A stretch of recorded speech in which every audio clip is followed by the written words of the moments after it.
Some tractors made farmers rich, others destroyed entire companies. These machines were bold, futuristic, and powerful, but they came with one deadly flaw: timing. From genius engineering to total disaster, here are 10 tractors that bankrupted their makers. Each one promised revolution. Each one ended in ruin. And the most tragic part? Some of them could have changed farming forever, if only the world was ready. Number 10, the Leyland 262. British engineering with a fatal marketing mistake. It was affordable, reliable, and stylish, but Leyland underestimated one thing: demand collapse. When international oil crises hit in the late 70s, farmers stopped buying new tractors entirely.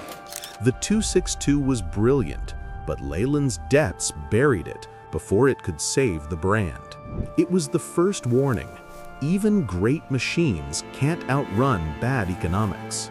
Number 9, the International Harvester 2+2, nicknamed Snoopy for its long nose. This radical front pivot design gave unmatched visibility and traction, but at a terrifying price. The 2+2 was expensive, unstable on rough ground, and way too weird for conservative farmers. By 1985, sales tanked. International Harvester's debts spiraled to billions. The 2+2 didn't just fail, it helped bury one of America's biggest tractor icons. Number 8, the Fiat 180/90 Turbo, the beauty that bankrupted its own builders. With over 180 horsepower in the 1980s, it outperformed nearly everything on the market. But Fiat's production costs were sky high. Each tractor sold barely covered its own parts. Fiat poured millions into perfection, and profit vanished in the smoke. It was too powerful, too perfect, and too expensive for survival. Number 7, the Zetor Crystal 12045, a communist-era dream that turned into an industrial nightmare. It was advanced for its time: comfortable cab, strong engine, great hydraulics, but fragile electronics. When it broke, no one could fix it. Spare parts vanished behind the Iron Curtain. Zetor's image collapsed along with its export deals. The 12045 became the symbol of overreach, brilliance buried under bureaucracy.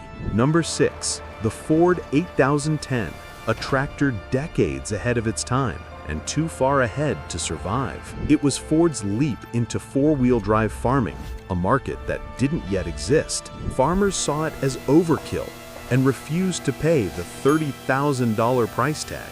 Ford built fewer than 100 units before scrapping the line.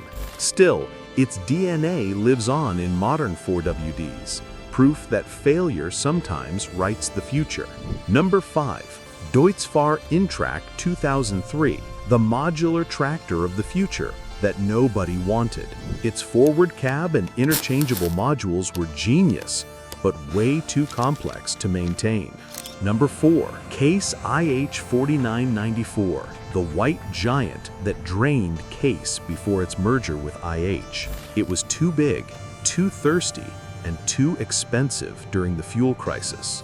Number 3, David Brown's 1690 Turbo, a UK-built beast that blew its own market apart. Its fragile engine seals couldn't handle the boost, leading to mass failures and lawsuits. The damage forced David Brown into sale, ending one of Britain's proudest brands. Number 2, Versatile 1150, the biggest gamble of the 1970s. With twin Cummins engines producing 600 horsepower, it was overkill for the decade. It sold barely 200 units, nearly collapsing Versatile under its own ambition. Number 1, Big Bud's 16V747, the world's largest tractor and the world's most expensive mistake. 16 cylinders, 1,100 horsepower, and fuel consumption that could empty a tank in hours. It was incredible, unforgettable, and totally unsellable. Farmers admired it, but few could afford to run it. The project broke budgets and nearly broke the company. The Big Bud became a legend, proof that even giants can fall. These tractors weren't failures. They were warnings that innovation without timing can destroy even the strongest brands. But their stories live on, reminders that courage, even when it costs everything, shapes the future. Which of these tractors do you think deserved a second chance? Subscribe to Sile AgriFarm for more legendary machines, the ones that made, broke, and built farming history.